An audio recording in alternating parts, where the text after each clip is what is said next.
पाकिस्तान भर की तरह सिब्बी में भी बेवगा की काल पर 17 नुकाती चार्टर ऑफ डिमांड की मंजूरी के लिए क्लर्क्स एसोसिएशन ने रैली निकाली और सिब्बी प्रेस क्लब के सामने एहतजाजी मुजाहरा किया। ऑल पाकिस्तान क्लर्क्स एसोसिएशन के सूबाई सदर दाद मोहम्मद बलोच और बेवगा की काल पर जिलाई सदर all Pakistan clerks association Mohammad Anwar Khaja की क़यादत में महकमा लाइफ स्टॉक से रैली निकाली गई, जो सिब्बी प्रेस क्लब पहुंचकर एहतजाजी मुजाहरे की शक्ल इख्तियार कर गई। एहतजाजी मुजाहरे में सरकारी मुलाजमीन ने कसीर तादाद में शिरकत की।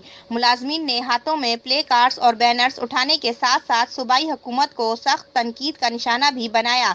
मुकर्रीन ने खिताब करते हुए कहा कि सूबाई हुकूमत सरकारी मुलाजमीन को हकूक देने में संजीदा नजर नहीं आ रही है। सूबाई हुकूमत 25% DRA तनख्वाहों में इजाफा, सरकारी मुलाजमीन की अपग्रेडेशन, टाइम स्केल समेत दीगर बेवगा के मुतालबात तस्लीम करें। एहतजाजी मुजाहरे में कोयटा में मुलाजमीन पर पुलिस की जानिब से आंसू गैस और शेलिंग की भी शदीद अल्फाज में मजम्मत की गई। उन्होंने मजीद कहा कि अगर इनके मुतालबात तस्लीम न किए गए तो एहतजाज का दायरा कार वसी कर देंगे।